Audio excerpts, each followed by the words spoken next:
recordar que las venas tienen un sistema de palma, eso no me interesa. Tienen las tres capas igualitas, pero tienen un sistema de palma. Lo que es mover las artes hacia el corazón, ¿verdad? Y hacen para que no se quede eso rezagado, porque es el sistema de bala. Pero cuando ellas se hacen insuficiencia, pues vamos a las conocemos como bala. Y aquí están las etapas de otro tipo de coloración. Es importante conocer las patologías que vamos a ver con mayor frecuencia a nivel de los vasos. Una de ellas es este término genérico que se llama arteriosclerosis. En ese grupo de patologías se define como engrosamiento y pérdida de la elasticidad de la pared del vaso. Si tengo esa característica, estoy ante una gran familia de patologías que afectan las arterias. Pero pueden también verse afectados las arteriolas y entonces en común van a tener que hay un engrosamiento y una pérdida de elasticidad. Entre ellas la arteriolosclerosis, que ya por el nombre inferimos que son las arteriolas las que se van a ver afectadas, la esclerosis calcificada de la capa media del Mosquetler y la arteriosclerosis, que es la culpable del 95% de los infartos cuando dijimos como causa de los infartos. Muy bien. Entonces, en la arteriosclerosis, que de esa vamos a hablar un poco más, se ven afectadas a cualquiera de los tres tipos de vasos graves, de los vasos como los clasificamos por su tamaño. Puede ser de gran calibre porque la podemos ver en la aorta, de mediano calibre porque las podemos ver en las carótidas y en los de más pequeños calibres cuando las vemos en las coronas. La esclerosis de la capa media la podemos ver de mediano calibre y la arteriosclerosis en las arteriolas. Cada una de ellas, pues su característica y metodología ya se la vamos a decir. La arteriosclerosis, cuando hablamos de la hialina, la vemos en los pacientes diabéticos mal controlados. ¿Qué es lo que pasa ahí? Las células endoteliales se separan y se permea plasma hacia la capa media. Por eso vamos a ver un cruzamiento de la pared con una disminución de la luz. ¿Y dónde están las arteriolas? Estas están en todos los órganos. Por eso el paciente diabético tiene problemas de la retina, del miocardio, de los riñones, porque están afectados todos esos vasos con esta patología. Entonces, el estrés metabólico, que es lo que produce las cifras altas de glicemia, va a producir esa lesión a nivel endotelial que va a expresarse posteriormente en un engrosamiento con una disminución de la luz. En el paciente hipertenso, lo que vamos a ver es una reduplicación de las células de la capa media para vencer la resistencia periférica. ¿Ok? Entonces, en el paciente igualito, el paciente hipertenso, hay lesión en la retina, en el miocardio, en el cerebro, en los riñones, producto de eso. Y aquí es el estrés hemodinámico. Entonces, nosotros solemos preguntar cuál es la etiopatogenia, cuál es la causa de esto en el diabético, el estrés metabólico, y en el hipertenso, el estrés hemodinámico. Y así se ve el riñón del paciente diabético, del paciente, eso es una nefroesclerosis. El riñón debe ser liso, cuando vean el riñón se lo van a mostrar, pero así es la consecuencia de esa arteriolosclerosis. Bien, la esclerosis de la capa media de Mosquetler se ve en pacientes alrededor de los 50 años de edad. Se ven las arterias de mediano calibre y sin evidencia previa de necrosis o de inflamación, vamos a ver depósitos de calcio en la capa media. ¿Qué tipo de calcificación es esa? De las que vimos en sexto. Sexto, en la última clase que nadie va. Hay dos tipos de calcificación.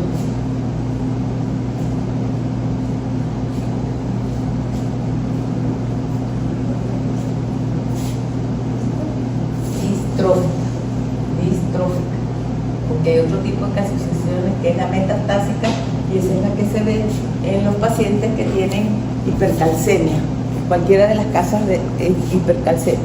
Entonces esta es una calcificación de tipo distrófico. Muy bien, ahora vamos a hablar de la arteriosclerosis. Los griegos cuando hacían algunas autopsias les llama la atención, viene del griego ateros, que significa papilla. ¿Okay? Cuando uno hace las autopsias recién tanto con la temperatura del cuerpo, esas arterias que tienen la arteriosclerosis, sale un contenido como pastoso, y a eso lo llamaban los griegos ateros. Entonces dice Virchow, el papá de la patología moderna, que tenemos la edad que tiene nuestro vaso. Tenemos que poner todo el voto del mundo y verme muy joven. Pero lo que realmente dice si nosotros estamos jóvenes o no es los vasos. ¿Okay? Y nosotros, por ejemplo, vemos las piezas de útero, esas señoras que son mayores, y todas ahí, vemos el cambio de la edad, producto de las lesiones producidas por la arteriosclerosis. Entonces, es una enfermedad arterial inflamatoria, que es proliferativa, que es trombótica y que comienza con un daño del endotelio. Acuérdense que les dije que el endotelio era la primera capa, la capa más interna, y por supuesto causado por los factores de riesgo. Deben haber estudiado en bioestadística, de la cara, ya les han hablado de los tipos de estudios. No, todavía no han llegado ahí.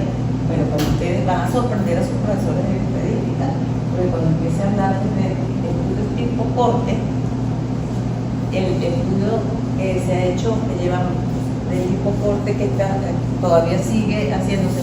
El primer estudio de este tipo se hizo para estudiar los factores de riesgo para arteriosclerosis. En la región de Nueva Inglaterra, específico en la ciudad de Framingham, ahí empezaron a estudiar por qué la gente le daba infarto. ¿Qué le pasaba? Entonces ahí empezaron a estudiar sus hábitos, qué comen, qué hacen, qué no hacen, cómo viven. Entonces, ese estudio, cuando hablan de estudios de corte, los tipos de estudios para epidemiología, el tipo corte, el más que lleva más tiempo y por excelencia, como ejemplo, el estudio de Framingham para factores de riesgo cardiovasculares. Entonces, aquí dice que afectan las arterias elásticas y las musculares, ocasionalmente las venas. ¿Por qué? Porque nosotros vemos a esos pacientes que les hacen bypass, sacan un segmento de la safena, y la safena es una vena, y en esos puentes coronarios que les colocan pueden obstruirse igualito por plaquitas de ateroma. ¿Okay? Y por supuesto a veces las vemos en la vena pulmonar, que es una arteria mal llamada vena, una vena mal llamada arteria, y ahí se ven algunas estrías líquidas. Entonces, ¿cuáles son esos factores de riesgo que estudiaron aquí estos señores en Francia? Entonces, ellos dicen, hay unos que no podemos modificar. Hacemos con eso y ya. Uno es la edad. A medida que avanzamos en edad, hay más probabilidad que tenga. Por supuesto, la genética. Si en tu familia hay antecedentes de personas que han tenido infartos, vea qué factores de riesgo tienen y que por lo general, como el 95% son por arteriosclerosis, ahora vamos a ver qué es, ¿verdad? Entonces, la raza. Por supuesto, la raza también es un factor de riesgo que nosotros no podemos modificar. O sea, esos factores de riesgo riesgos que son no modificables, tenemos que tenerlos en cuenta cuando vamos a sumar aquellos que yo puedo modificar.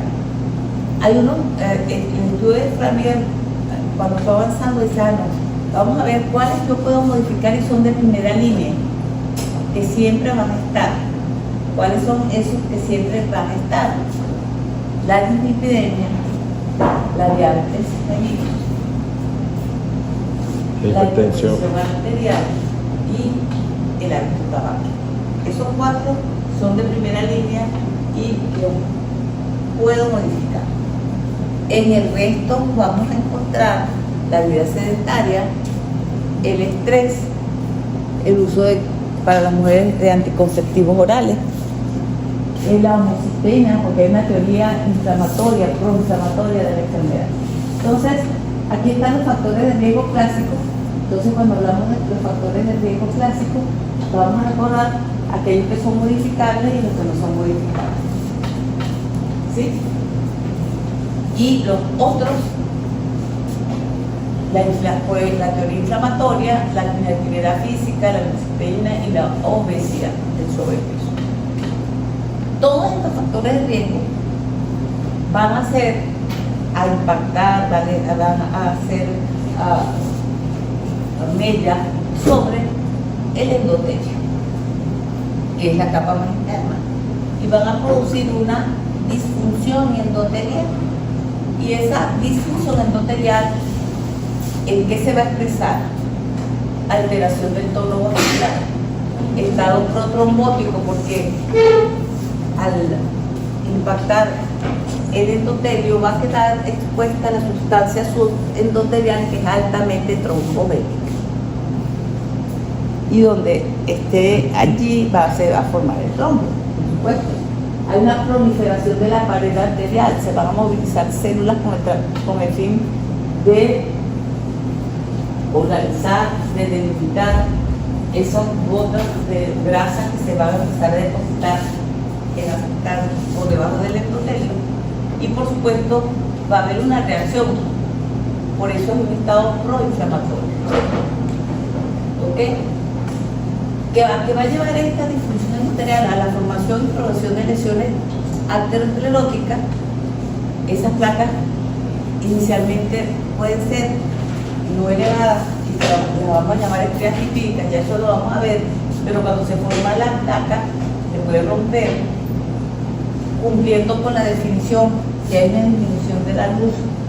Por supuesto, va a disminuir el riesgo sanguíneo, puede haber la formación de trombos, puede haber vasoespasmo, y va a llevar a una enfermedad cardiovascular o más expresada clínicamente como una cardiopatía. Muy bien. ¿Cómo vamos a ver? En las etapas iniciales vamos a ver solamente células espumosas que contienen partículas de grasa y están aquí arriba en el endotelio. Y estas que apenas las logramos ver se llaman estrías grasas o estrías lipídicas. ¿Ok?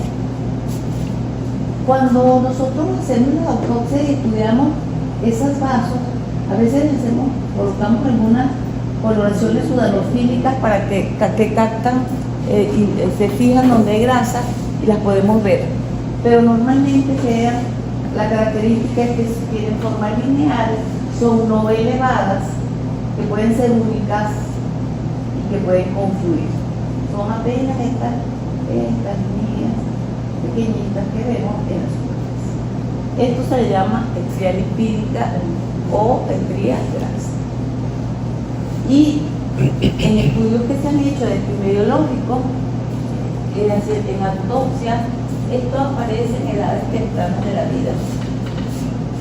Y aquellos factores que son de riesgo no modificables, seguramente, y además de eso, comen, toman refresco, hacen todas esas cosas, o sea, no tienen una dieta saludable, van a hacer que esos niños desde muy jóvenes tengan estas lesiones a nivel de grasa. Entonces, ¿cuáles eran las características macrolineales no elevadas? pardos claras, muy finitas, son como beige. Y histológicamente lo que vemos es macrófagos con grasa, poquito de grasa. Entonces aquí tenemos cómo se forma la lesión que es elevada. Aquí tenemos el endotelio, debajo del endotelio, aquí en la íntima, vamos a encontrar el colesterol, los cristales de colesterol. Van a activarse las células del músculo liso, van a llegar aquí, van a tratar de rodearlas, van a aparecer esos macrófagos ahí tratando de delimitar que no se extienda esa lesión. Y esta es elevada, y en el centro de esta papilla que vean los griegos, eso es grasa. ¿Okay? A temperatura del cuerpo, es bonito que ven la mantequilla que ustedes ponen. ¿Okay? Y después se puede, por supuesto, se solidifica. Muy bien, este es un estudio que se hizo.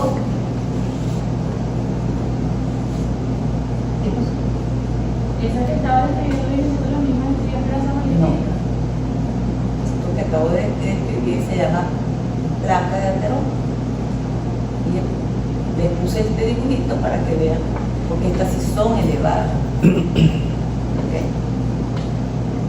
Este estudio se hizo en la UCB, en autopsia, fíjense, desde recién nacido hasta más o menos 50 años, para ver la evolución de la enfermedad.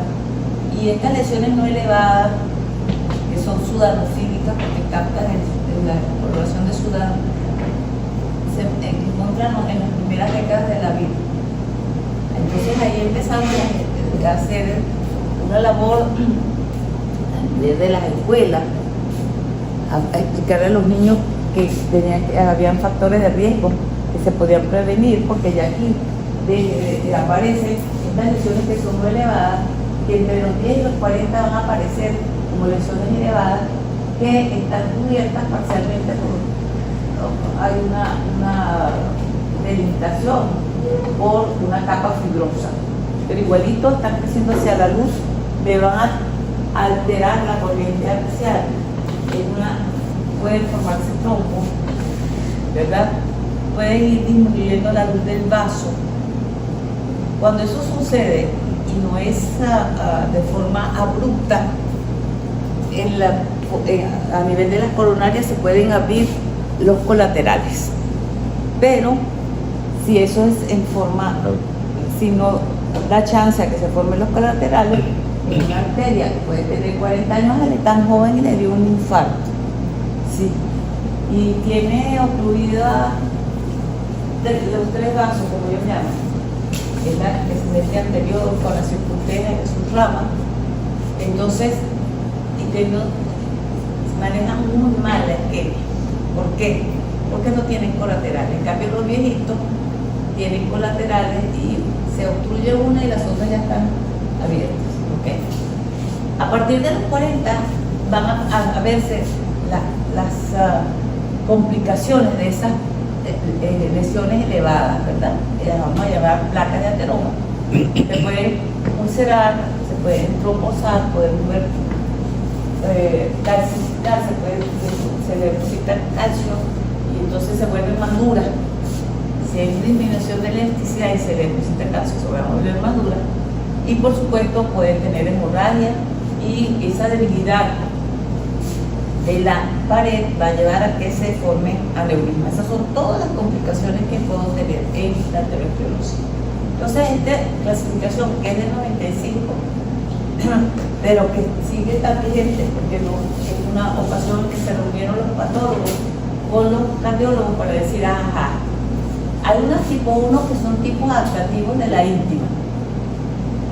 Tengo los factores de riesgo, hay no las veo ni siquiera como una histeria, pero se hacen cortes histológicos, macroscópicamente no. Las tipo 2, que son las estrías lipídicas, que esas son las lesiones lineales, no elevadas, blanquecinas o beige, como ustedes las quieran, pues las vamos a ver en la práctica. Y después, a partir del 4 están las placas, que son las lesiones elevadas. Ellas pueden ser fibrosas, no pasa nada, me alteran la corriente axial, me disminuyen disminuyen la luz. ¿Cuándo vamos a ver las complicaciones? Cuando se trombosa, se calcifica, se ulcera, y eso es lo que vamos a ver aquí. Aquí vemos las estrellas lipídicas y las lesiones elevadas, que son las placas de ateroma. Esta es una placa fibrosa, está elevada, la superficie disminuye la elasticidad, altera la corriente axial. Aquí se va a estar chocando ya pierde lo lineal de la corriente, y aquí va a haber turbulencia, y al haber turbulencia va a haber una exposición de la sustancia subendoterial allí, y eso va a ser un estatus protropótico. Profe, Ajá. aquí usted dijo que están las estrellas lipídicas, ¿en qué parte están? Estas que están coloreadas, A la de rojo, ok. porque se agarra sudana y se descolorea para poderlas ver. Ese es del estudio de la UCB, porque normalmente, claro, uno porque está acostumbrado a verlas, pero uno se lo muestra a ustedes, y de todas maneras tenemos unas piezas donde sí hay un buen contraste, y lo importante es que son no elevadas. ¿Okay? Ellas van evolucionando desde primero en lipídica Y después va a una placa, sí, a una placa, no, a placas de ateroma. ¿Okay? Entonces, esas placas fibrosas, bueno, pueden ser, esto se puede calcificar. ¿Dónde se va a depositar ese calcio? Aquí hay células muertas, ¿verdad? Y dijimos que para que se instale esa calcificación de tipo distrófica, previamente debe haber células muertas o tejido necrótico. Aquí se suele ver esto. Otras lesiones que se trombosen, por supuesto, hay hemorragia y hay úlceras. Todo esto le puede pasar como complicación de una placa de ateroma. ¿Quiénes se complican? Las placas de ateroma. ¿Okay? Muy bien. Aquí tenemos la placa fibrosa, aquí tenemos una hemorragia de la pared del vaso, aquí está la úlcera, y si ustedes se imaginan tocando eso, es duro, esta es una disección de los vasos del cuello, y sobre esta úlcera seguro se van a formar posteriormente trombos. ¿Okay? Aquí tenemos los trombos en la superficie. Es una disección de una aorta torácico-abdominal. Sé que estas son las torácicas porque por aquí están las intercostales, y de aquí para abajo están las renales, las mesentéricas, y aquí están las ilíacas. ¿Okay? Que el 95% de los pacientes con infarto o con cardiopatía isquémica tienen como antecedente aterosclerosis, y ahí es donde ustedes tienen que empezar a preguntarle: ¿usted fuma? ¿Usted es hipertenso? ¿Usted es diabético? Todo eso fue.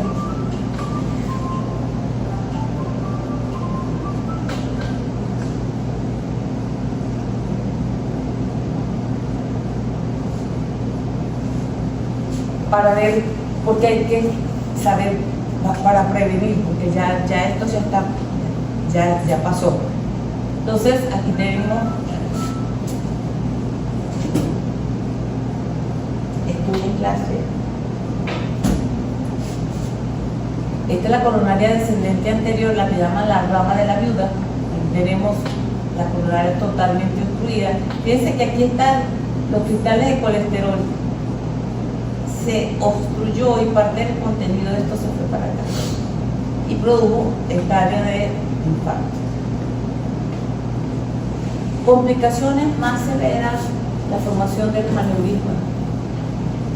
Esa lesión de la pared va a llevar a un debilitamiento de la pared con disminución del espesor de la luz, con disminución del espesor de la pared, con dilatación de la luz, y por supuesto ahí también se va a trombosar. Al final vamos a hablar de otras causas de aneurisma, pero aquí se ve sobre todo, se pueden ver en cualquiera de los segmentos de la aorta, puede ser en la torácica, puede ser en la abdominal. ¿Okay? Por supuesto, la complicación local de un aneurisma es que se trombose, y la complicación más grave que le puede pasar es que se rompa. Y eso lo vamos a ver después. Esto es un fracaso de nuestra actividad como médicos. Tengan los que están pasando por cirugía y están por allá en las salas de cirugía, hay mucha gente esperando para la amputación de sus piernas, de sus miembros, y empieza, ¿qué voy a hacer yo como médico para que no llegue esto? Primero, hacer la campaña con los factores de riesgo, los que son de primera línea, no que son modificables, ¿ok? ¿Por qué? Porque este es un paciente diabético que seguramente no estaba controlado o era fumador, y entonces esas dos son una combinación, puede ser que no tenga dislipidemia, pero esas dos combinaciones, y por supuesto empieza, tiene una necrosis del dedo, examínalo bien todos los pulsos. ¿Por qué? Porque si tiene el dedo, vamos a ver cómo está la pedia, cómo está la pitia, cómo está, porque entonces no va a empezar a podarlo. ¿Okay? Entonces, esta foto que les impactó, esto es un fracaso de nosotros como médicos en el manejo de los factores de riesgo para enfermedades cardiovasculares. ¿Okay? ¿Sí? Las mujeres dicen que tenemos una protección por antes de la menopausia, El estrógeno. por las hormonas, pero si es fumadora, esa protección la pierde y va a tener igualito este mismo final. ¿Ok? Muy bien, seguimos. Recordar los tipos de lesión, las vamos a revisar porque eso es lo que vamos a ver allá en la práctica con sus complicaciones. ¿Ok? Los factores de riesgo, dónde están histológicamente cuando nacemos, dónde vamos a ver ubicados esos cristales de colesterol. ¿Ok? Muy bien, ahora vamos a hablar de la vasculitis.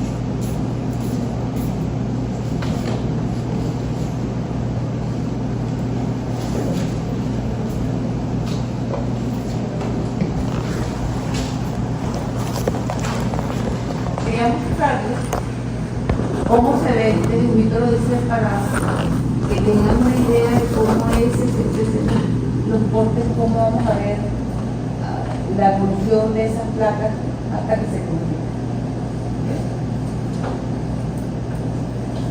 Ahora vamos a hablar de la inflamación de los vasos. A pesar de que la circulación toda pasa por su luz, no siempre se inflama. Sin embargo, pueden inflamarse. No solamente por agentes infecciosos, sino que también hay patologías que son producidas o que son de origen infeccioso, y esas se las nombró la doctora Lumari cuando estaban viendo los mediadores de la inflamación. Entonces, se pueden clasificar según el tamaño del vaso, de gran calibre, de mediano calibre, de pequeño calibre. Se pueden clasificar según su etiología. Aquí vamos a hacer primero una según su etiología y después según los vasos afectados, porque es más fácil para recordarnos, ¿verdad? Entonces, por infección directa, las bacterias lo pueden, las rickettsia, las espiroquetas, la sífilis en su tercera etapa de evolución de la enfermedad produce afectación sobre todo de la aorta, y se llama mesoaortitis poética, y se comprometen primero los vasos de la vasa vasorum. Entonces, como hay lesión de los vasos de la vasa vasorum, que son los que nutren el tercio externo del vaso, vamos a ver cómo se va a lesionar la superficie interna también, los hongos y los virus. Todos ellos pueden producir lesión directa, producir una necrosis de la pared, y posteriormente, ahí donde hubo necrosis de la pared, se van a formar, pueden llegarse a formar aneurismas, porque hay una debilidad de la pared, hay una dilatación de la luz, y los aneurismas que son de origen infeccioso, todos se conocen con el nombre de aneurismas micóticos. No es que son producidos solo por hongos. A alguien se le ocurrió ponerle el nombre que si es de origen infeccioso, los aneurismas se llaman micóticos. ¿Sí? Las que son de origen inmunológico, algunas de estas cosas se las nombró la doctora Luz Mari cuando estaban en sexto semestre, son las que son mediadas por inmunocomplejo, algunas son inducidas por acción indirecta de origen infeccioso. Estas púrpuras las van a ver en pediatría. Ellos tienen un capítulo completo que se llama síndrome purpúrico. Entonces ahí van a ver la de el de lupus, que es una enfermedad de origen autoinmune, y la artritis reumatoidea, y las inducidas por fármacos. Hay unas que son mediadas por anticuerpos citoplasmáticos antineutrófilos. Estas pruebas las hacen por laboratorio y después le piden eso, y ahí está la enfermedad de Wegener, la poliangiitis y la de Schultz-Strauss. Ahora nos vamos a ver las que afectan los vasos según el tamaño de su calibre. Las más frecuentes. La de los grandes vasos está la arteritis de célula gigante, la de Takayasu, la de mediano calibre, la poliarteritis nodosa y la enfermedad de Kawasaki, que la van a ver mucho en la edad pediátrica. Y entonces esta clasificación aparece en casi todos los libros de patología. Para que vayan haciendo un match ahí, puedes a ver en qué edad aparecen, cuáles son los más frecuentes. En cualquier libro de patología aparece esa clasificación. Ahora, este es el libro de patología de Robin, porque antes la llamaban solamente arteritis, pero ahora las llamamos todas vasculitis porque pueden verse afectadas también las redes. Muy bien, vamos a empezar con la arteritis de células gigantes. Vamos a terminar hoy con la de gran calibre para seguir mañana con las que faltan. Por lo general afectan la temporal y los pacientes van a referir cefalea, van a referir trastornos de la visión y aquí está la lesión. Cuando nosotros vamos a ver eso, ¿qué es lo que hay ahí? Hay una inflamación que inicialmente es aguda, pero posteriormente se van a formar granulomas en la capa media, afecta la temporal con mayor frecuencia. Microscópicamente vamos a ver un infiltrado mononuclear, que ya lo encontramos en etapa ya tardía de la evolución de la enfermedad, la formación de células gigantes que lo que están haciendo están fagocitando lo que quedó de la destrucción de la capa media, o fragmentación de la lámina elástica interna. Mucho cuidado cuando ustedes vean que lo sacan como un tumor y lo mandan para patología y nosotros le decimos es una arteria trombosada. Y pues por eso fue que lo saca porque como no pulsa, porque está trombosado, entonces. Y la clínica es clásica, cefalea y trastorno de la visión. Y la arteritis de Takayasu, que es un enroscamiento fibroso del callado. Se ve más en las mujeres, la anterior se ve más en los hombres. Nos llaman enfermedad sin pulso porque una persona que no tenga pulso está muerta, ¿verdad? Nosotros la llamamos la enfermedad con alteraciones en el pulso, con disminución del pulso, con asimetría del pulso, pero no puede ser sin pulso. ¿Okay? Esa es la característica. Alrededor de los 40 años afecta el callado de la aorta, donde la luz se disminuye y hay un enrosamiento de la capa íntima. En la fase aguda hay necrosis segmentaria de la media y hay infiltrado mononuclear. Y en la crónica, fibrosis, que es bastante pronunciada, de la pared vascular con un predominio de los linfocitos en el infiltrado inflamatorio. ¿Cómo hacen el diagnóstico? Porque no la vamos a ver las lesiones, porque hay otras lesiones que vamos a ver ya en la próxima clase que afectan los vasos, vean, petequia, aquí no.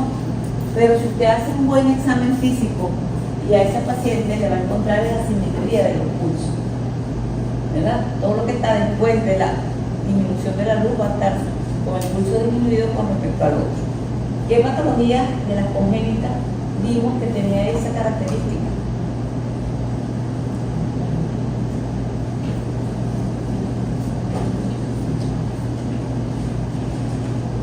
La coartación de la aorta.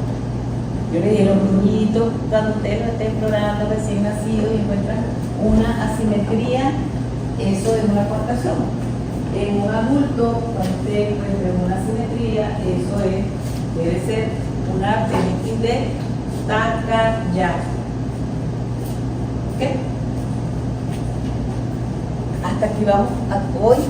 Mañana seguimos, terminamos con las vasculitis y hacemos el resumen, el guión de la práctica. Empezamos el lunes práctica. ¿Ok? El grupo que les toca hasta allá. Hay un pretest que se estudia en el pretest. Que vamos a preguntar todo lo macro de la arteriosclerosis, lo macro del infarto, lo macro de los pericarditis y de los... De todas maneras, yo traigo fotos de lo que vimos para que ustedes se hagan su guión, porque eso es lo que les vamos a preguntar en el pretest, lo que van a ver en la práctica. ¿Ok? Bueno, ¿alguna duda, alguna pregunta con respecto a esto? Sí, no se le dice enfermedad sin pulso, pero entonces que hay asimetría de los pulsos. Les dije, en los libros, en algún lado aparece como enfermedad sin pulso. Les dije, ¿alguien sin pulso está vivo? No. Pero lo pueden encontrar con ese nombre, y es una asimetría de los pulsos. Y el diagnóstico diferencial cuando se lo encontramos en los niños es que el niño tenga una coartación.